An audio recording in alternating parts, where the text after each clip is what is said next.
બાપુ સમજવા જેવા શબ્દો છે. હિંમત છે ને, હિંમત એ ક્યાંય વેચાતી નથી મળતી. અને કોશિશ છે ને, કોશિશ એના ક્યાંય કારખાના નથી હોતા. જ્યાં સુધી આપણે મેદાનમાં ઊભા હોઈએ ત્યાં સુધી આપણો વિજય, આપણી જીત નિશ્ચિત જ હોય છે. આપણી જિંદગી ગમે તેટલી કંટાળાજનક ભલે હોય, ગમે તેટલી તકલીફો અને બાધાઓથી ભરેલી ભલે હોય, છતાં પણ ક્યારેય હિંમત નહીં હારવાની.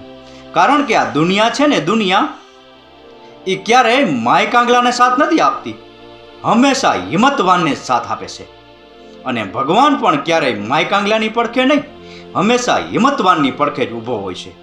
અને આપણી ગુજરાતી ભાષામાં એક કહેવત છે કે હિંમત વિનાનો હાથી નકામો, સાહસ વિનાનો સાવજ નકામો, અને મનોબળ વિનાનો માનવી નકામો.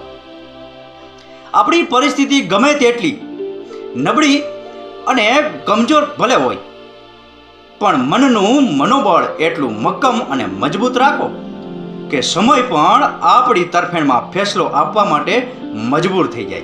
રાકેશ ગીરીના આ શબ્દો સમજાઈને વંદન. આપનો દિવસ શુભ રહે. મહાદેવ હર.